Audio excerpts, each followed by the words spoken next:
kosta-kosta, saya beritakan ke kolong jembatan.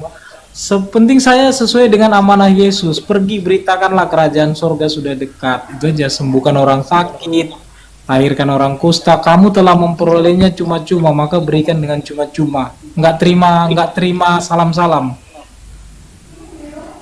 Oh, nggak terima salam amplop ya. Jadi makanmu dari mana nanti? Kalau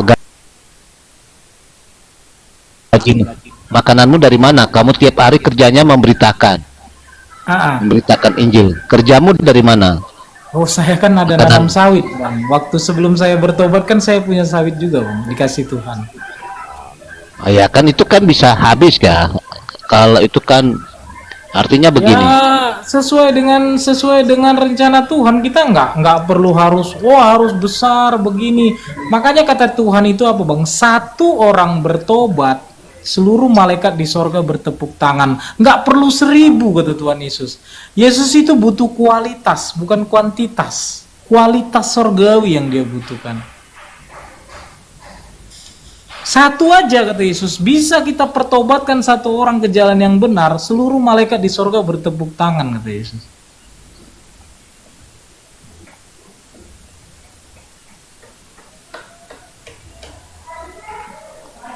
Jadi susahnya, Bang, susahnya kita sebagai manusia kebanyakan belajar teori, ikut seminar,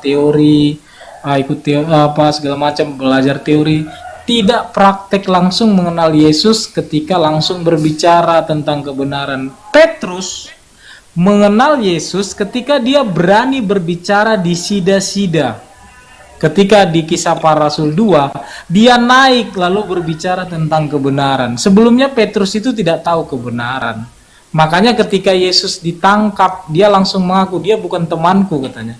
Dia tidak berani memberitakan Injil, dia tidak berani menyatakan kebenaran. Tetapi ketika dia melakukan, langsung berbicara tentang kebenaran, ada Roh Kudus yang menyertai dia. Itulah dia, praktek langsung, Bang.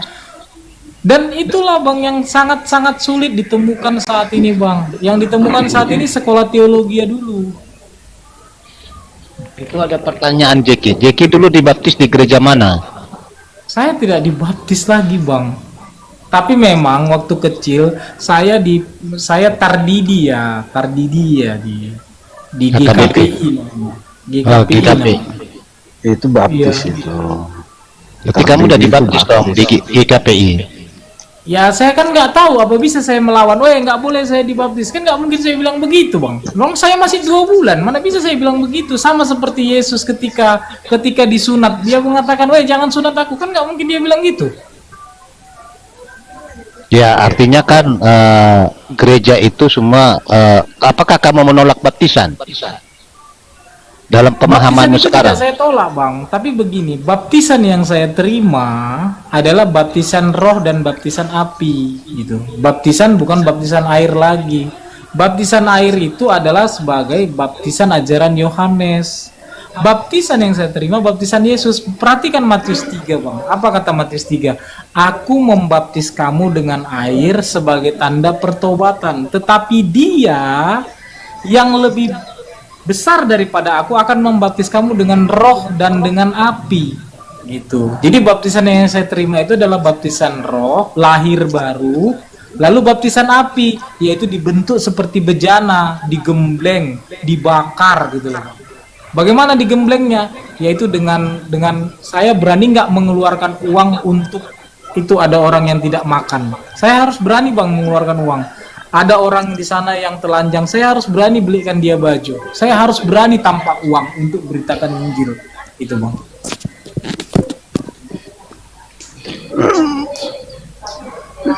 Bang Jeki. Iya, Bang. Iya, Bang. Iya. Bang Jeki ini sudah menikah apa belum? Bentar dulu, Pak Siambi.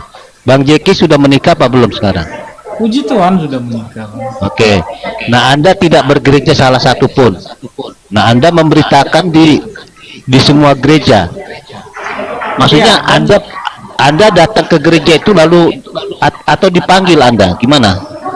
Cara Saya datang memberitakan ke gereja itu, lalu saya datang, awal-awal saya memberitakan Injil itu, Bang, ke gereja itu awal-awalnya tahun 2020 Bang ya, 5 tahun yang lalu. Saya tanya sama Tuhan dalam kondisi saya masih salah satu karyawan BUMN ya. Eh, Lalu saya tanya Tuhan waktu itu hari Minggu kan, Tuhan aku mau memberitakan Injil. Aku bermohon sama Tuhan, kemana aku harus pergi? Lalu saya pergi, dituntun Tuhan waktu itu berjalan naik sepeda motor sekitar 15 km. Ada sebuah gereja kecil di sebelah rel. Aku lihat gereja itu, saya masuk ke situ lalu saya bertanya sama Tuhan, Tuhan bolehkah saya masuk ke sini? Saya bilang, saya dituntun, saya masuk. Saya kan biasanya kan kalau yang namanya Pentakosta ini kan masih tiga, istilahnya ada jemaat baru kan dikenal kan gitu kan. Jadi saya duduk lalu orang-orang datang, margapa. Lalu saya terangkan, saya marga ini apa pekerjaan? Saya penginjil, saya seorang pemberita Injil. Lalu mereka bertanya tentang kegiatan memberitakan Injil. Lalu sekitar 10 menit tunggu Pak Pendeta, Pak Gembala datang.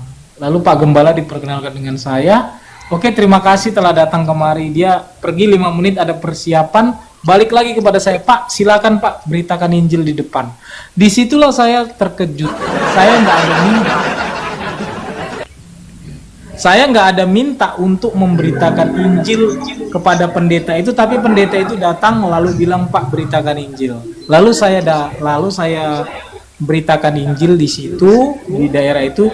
Lalu sekitar setengah tahun saya beritakan Injil, saya jalan ke mana-mana, ke gereja-gereja gitu kan, kadang ke anak-anak muda gitu kan. Lalu saya ada pikiran untuk mengajar. Namanya mengajar ini kan Bang, sekarang ini kan zaman teknologi, saya beli itu namanya Infocus. Lalu tiap saya ke gereja, saya bawa itu Infocus. Lalu saya terangkan apa itu Injil Kerajaan Sorga, di mana kerajaan sorga, bagaimana masuk ke dalam kerajaan sorga, apa yang dilakukan sebagai warga kerajaan sorga, dan apa yang perlu diperhatikan sebagai warga kerajaan sorga. Itulah yang terjadi sama saya, dan itu terus dipraktekkan ke penjara-penjara, rumah sakit gitu Bang.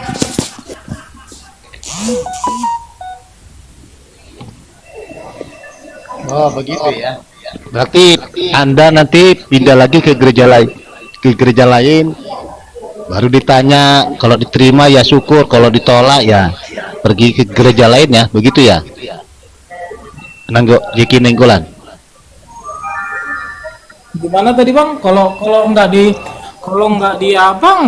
diterima ya udah, nanti kita cerita sama pendetanya. Nanti kan nggak seperti yang kita bilang langsung datang langsung dibilang khotbah langsung mengajar enggak. Cuman kan kita kenalan karena mungkin mereka ada jadwal untuk khotbah. Jadi di beberapa gereja seperti saya kemarin di Medan kan ada gereja GPI, bukan gereja Pentakosta Indonesia, bukan, gereja penyebaran Injil. Jadi gereja penyebaran Injil ini ada di pusatnya ini, di kantor pusatnya ini ada beberapa pendeta. Jadi jadwal dia, ya saya nggak bisa menggantikan seenak saya saja kan. Lalu minggu depan tolong datang Pak ya gitu. Lalu saya beritakan di sana begitu. Saya pergi ke GLKRI ya, Gereja Laskar Kristus, itu kantor pusatnya ada. Ya saya beritakan di sana gitu kan. Oh, jadi Anda nggak menetap ya gereja Anda? Operator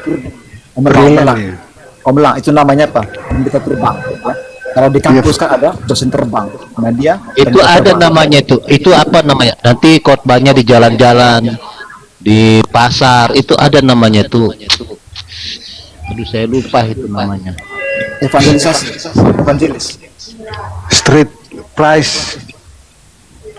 Oh, dan teman-teman saya sekarang namanya pansos.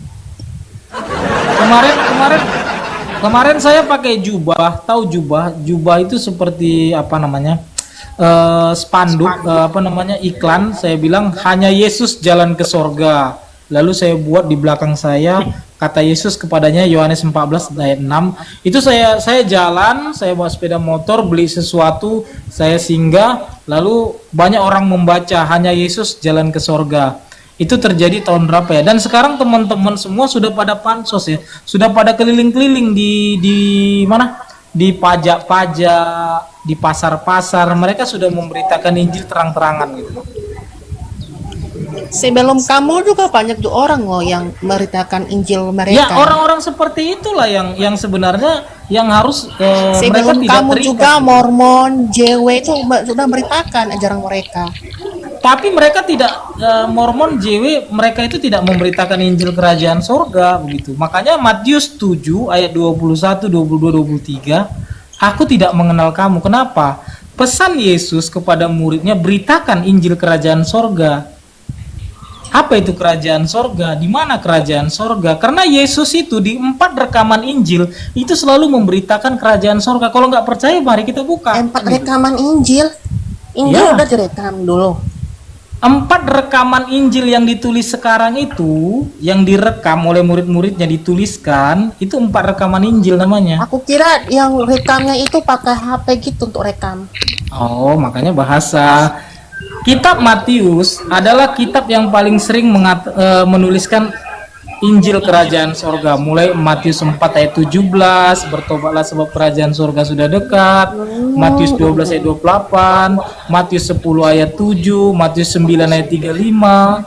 Yesus selalu membentangkan perumpamaan tentang Kerajaan Sorga. Matius 13, Kerajaan Sorga itu seumpama pukat, Kerajaan Sorga itu seumpama harta yang terpendam di ladang, Kerajaan Sorga itu seumpama. Lalu semua itu tentang Kerajaan Sorga. Oke, Tapi Kak Jeki, yang tulis Injil Markus lah siapa? Hah? Yang tulis Injil Markus siapa? Wah, kurang tahu, tapi yang saya tahu Markus sih, Pak. Kok kau?